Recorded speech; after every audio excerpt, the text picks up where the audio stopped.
નમસ્કાર, આપ જોઈ રહ્યા છો નેશન પ્લસ ન્યૂઝ. હું છું આપની સાથે હેતલ ભગત.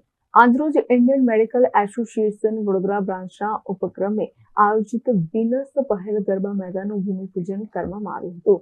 આ ગરબાના આયોજન થકી થતું ઉપાર્જન સામાજિક કાર્યોને પરિપૂર્ણ કરવા માટે ઉપયોગમાં લેવામાં આવે છે. કલાનગરી વડોદરાને ચાર ચાંદ લગાડતા ગરબા આયોજનોમાં Indian medical association Vadodara club મહત્વનું સ્થાન ધરાવે છે.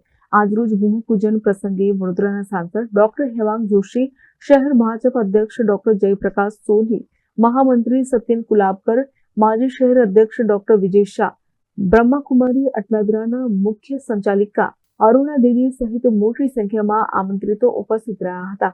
ડોક્ટર જયપ્રકાશ સોનીએ આયોજકોને આ ગરબાના આયોજન માટે અભિનંદન પાઠવ્યા હતા. નવરાત્રિ એટલે માતાજીની આરાધનાનું પર્વ.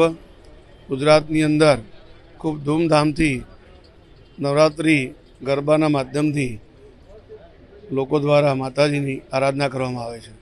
વડોદરા શહેરમાં પણ ભવ્યાથી ભવ્ય આયોજન ગરબાના થતા હોય છે. આજે રિલાયન્સ મોલની પાછળ IMA દ્વારા ગરબાનું ભવ્ય આયોજન થવા જઈ રહ્યું છે.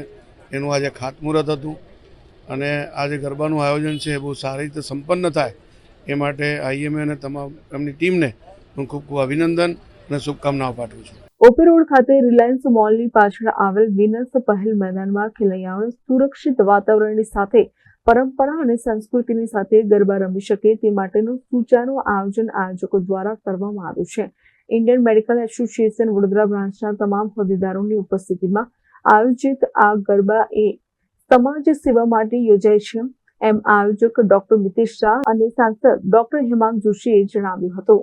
ઇન્ડિયન મેડિકલ એસોસિએશન વડોદરા દર વર્ષની જેમ 2023, 2024 અને આ વખતે 2025માં વિનસ પહલ IMA નવલી નવરાત્રિ મહોત્સવનું ભવ્ય આયોજન કરી રહ્યું છે.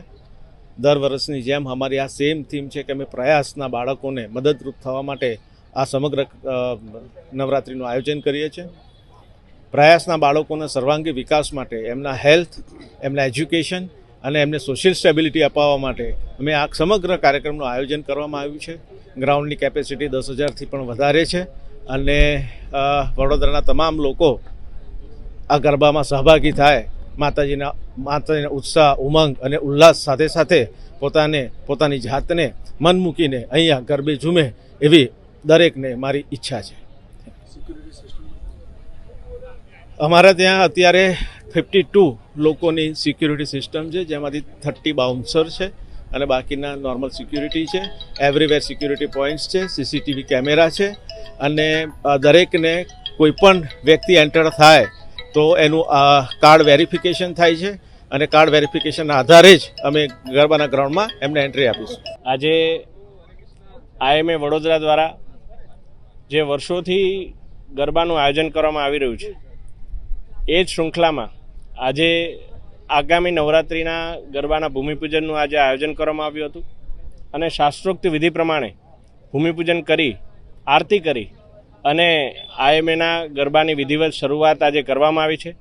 IMAના ગરબા એટલે વિશિષ્ટ છે કારણ કે ના માત્ર અહીંયા ગરબા થતા હોય છે, પરંતુ કોઈને કોઈ સામાજિક વિષયને લઈ અને IMA હંમેશા ગરબા યોજતું હોય છે અને જ્યારે આ ગરબાને લઈને જેટલું પણ કંઈ આર્થિક ઉપાર્જન પણ થતું હોય છે, એ પણ લોક સેવામાં વડોદરાના લોકોના આરોગ્યના લાભાર્થે એને ખર્ચ કરવામાં આવતું હોય છે. ત્યારે IMA વડોદરાના ભાઈ શ્રી ડૉક્ટર મિતેશભાઈ અને એમની સમગ્ર ટીમને હું ખૂબ ખૂબ શુભેચ્છાઓ સહ અભિનંદન પાઠવું છું. Nation plus news Vadodara. સમાચારોના સતત અપડેટ મેળવવા માટે અમારી નેશન પ્લસ ન્યૂઝની YouTube ચેનલને સબસ્ક્રાઇબ કરો, બેલ આઇકન દબાવો અને જોડાયેલા રહો Facebook, Instagram અને Twitter પર.